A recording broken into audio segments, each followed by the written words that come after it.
Hindi na masyadong makapaghukan ng malalim. Malambot naman yung lupa, madali naman siguro lulusot ang mga ugat.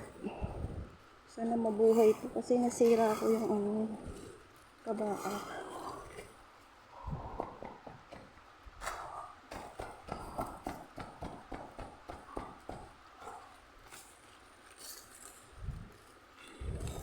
Ang pagtatanim talaga hindi dapat pinipilpil. Kaso nga kasi ito.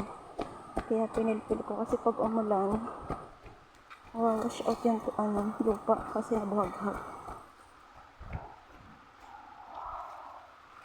Ay galing din ang tubig. So, yan wala. Ang baba na Dati ito yung may din Meron din itong ganito ang anos. Yung sa baba na yun. Kasi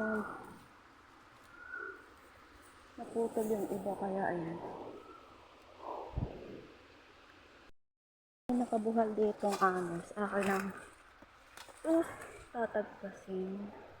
Ito pala Sabi niya, kaya ito na lang. Hindi na ako tatagpas. Pagputol mo pala dito. Ang ilalagay dito sa pipino. Kaso paano ko ito madadala? Ang dami kong bitbit.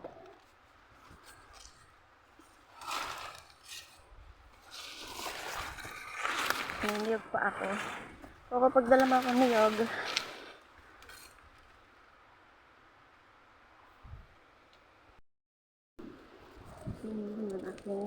lalagyan ng balagyutan itong niyog.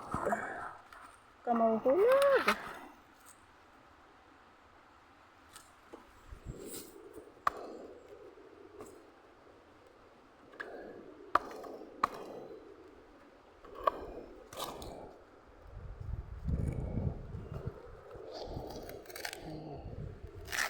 Yan. One. Oops. Nalaglag na naman kuko. Parang naman. Wala ka namang oops. May kuko Kaya sinasama ko itong aking doggy kasi wala akong kasama. Mas malakas naman ang pakiramdam ng aso. Sinasama ko lagi. Kaso minsan, iiwanan ako.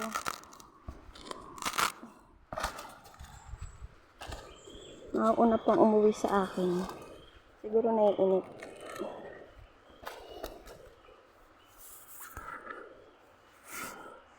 Then, ating pagtataliin para madala natin.